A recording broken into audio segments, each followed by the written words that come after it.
Sanctus, Sanctus, Sanctus Dominus Deus Sabaoth.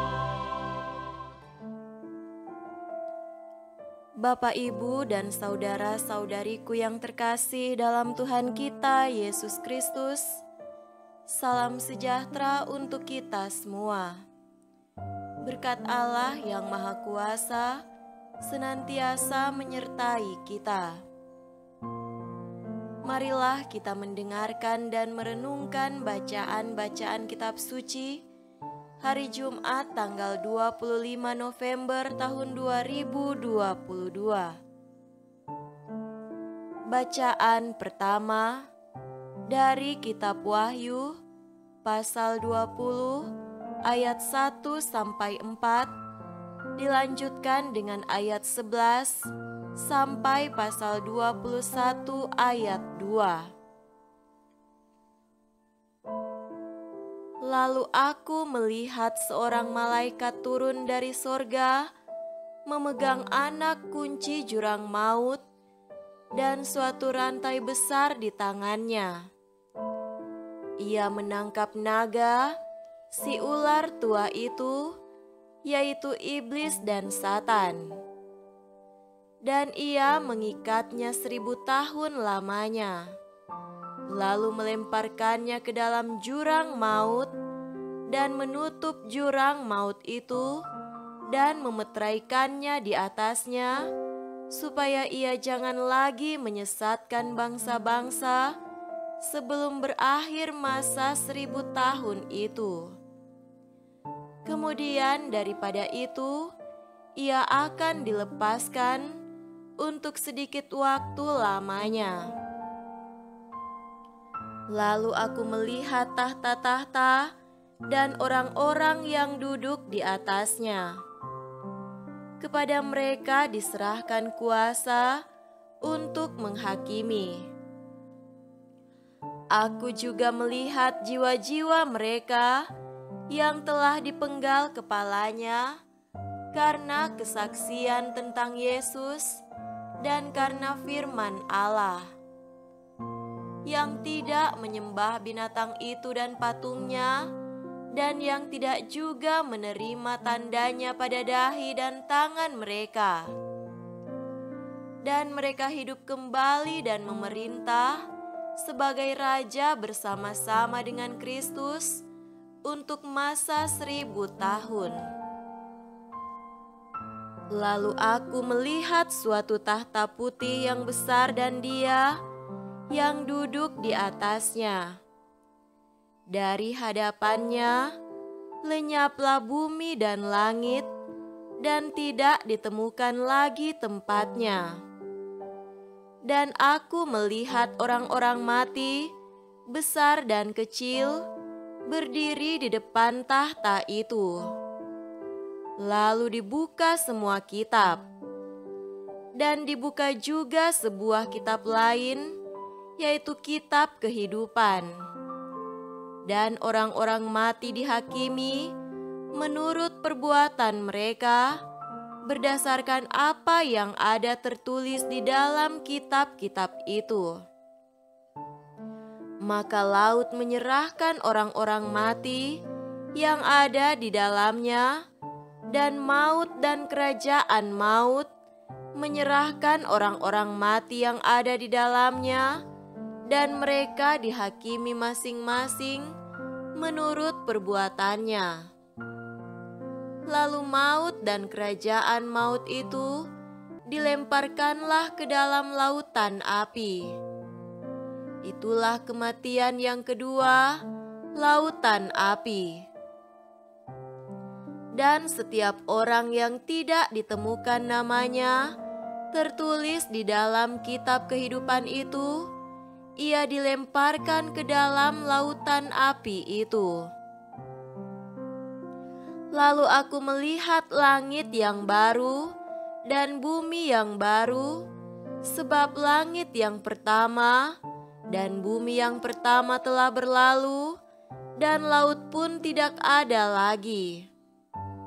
Dan aku melihat kota yang kudus, Yerusalem yang baru, turun dari sorga, dari Allah, yang berhias bagaikan pengantin perempuan yang berdandan untuk suaminya. Demikianlah sabda Tuhan. Syukur kepada Allah.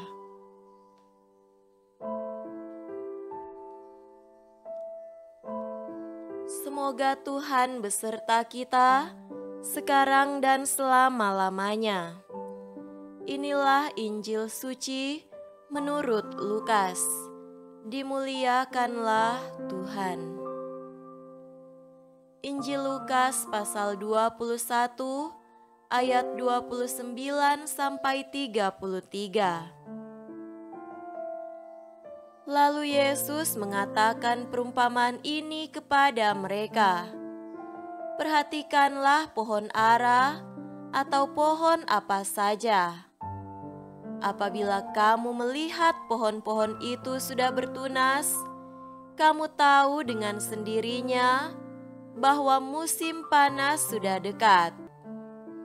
Demikian juga, jika kamu melihat hal-hal itu terjadi, ketahuilah bahwa kerajaan Allah sudah dekat. Aku berkata kepadamu, sesungguhnya angkatan ini tidak akan berlalu sebelum semuanya terjadi. Langit dan bumi akan berlalu, tetapi perkataanku tidak akan berlalu. Demikianlah sabda Tuhan. Terpujilah Kristus.